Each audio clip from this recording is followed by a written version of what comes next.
nên cũ gió để coi những xa tiếc cũ yêu cả trâu cò để cũ những xa tiếc coi yêu cả trâu cũ chỉ chỉ lu mô yêu chỉ lu chỉ chỉ lu tiền nó trả lu tiền chỉ xin chỉ lo tu nên cũ gió tiền nó luôn tu cho trâu con, giờ muốn thấy có lo trâu cũng yêu xí lu, yêu xí lu tiền nó, còn yêu chỉ nhau, yêu xí lu tiền nó, trả lu tiền chỉ xin chỉ lo, tôi nên cũng cho, trả lu tiền chỉ mua lo.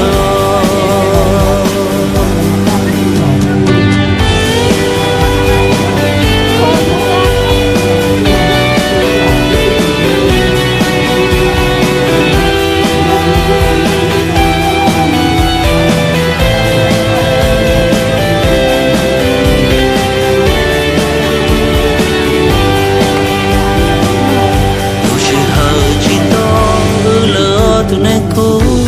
gió để coi những xa tiếc cũ yêu cả trâu cò để cũ những xa tiếc coi yêu cả trâu cũ chỉ chỉ lu mô yêu chỉ lu chỉ lu tiền nó trả lu tiền chỉ xin chỉ lo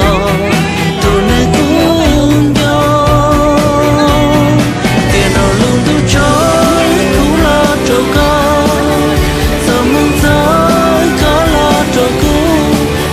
yêu xí lu tiền nó, còn yêu chỉ nhau, yêu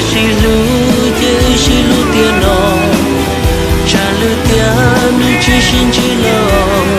tôi nên cũng cho, trả lu tiền chỉ mua lo.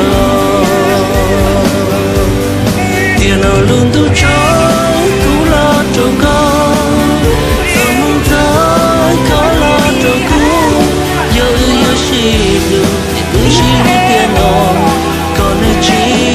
nhau, yêu xí lu tiền nó,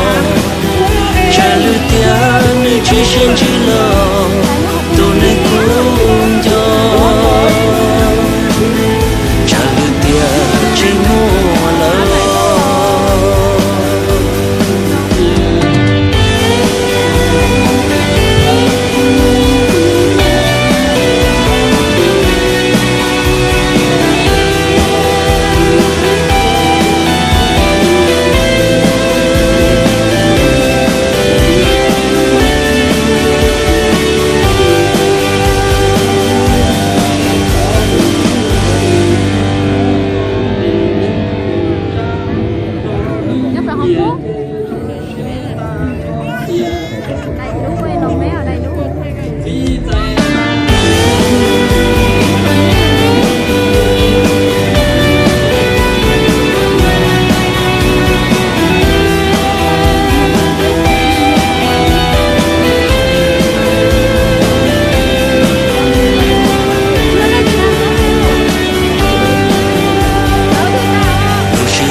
tiếc cũ yêu cả trâu cò